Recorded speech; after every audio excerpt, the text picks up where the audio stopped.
Welcome to the Banker Lamp. Please enjoy the video. You start by signing into Amazon with the account that pays for the service.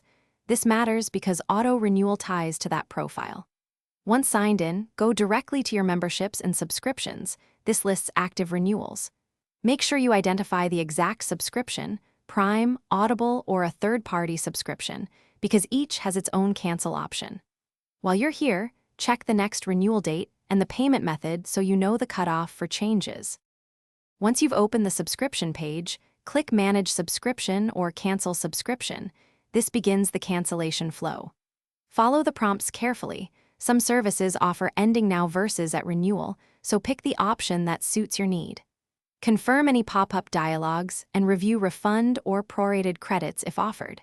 Make sure to save the confirmation number, take a screenshot, or note the final status line. That proof helps if charges reappear or support is needed. After cancellation, verify by checking your email for the confirmation message and revisiting your memberships and subscriptions to ensure the status changed. If you still see a renewal charge, contact Amazon customer service immediately and provide the confirmation number or screenshot. Policies allow disputes for recent charges. Finally, remember some services are billed by third parties. If so, also cancel directly on that vendor's site or app and confirm both sides to fully stop auto-renewal.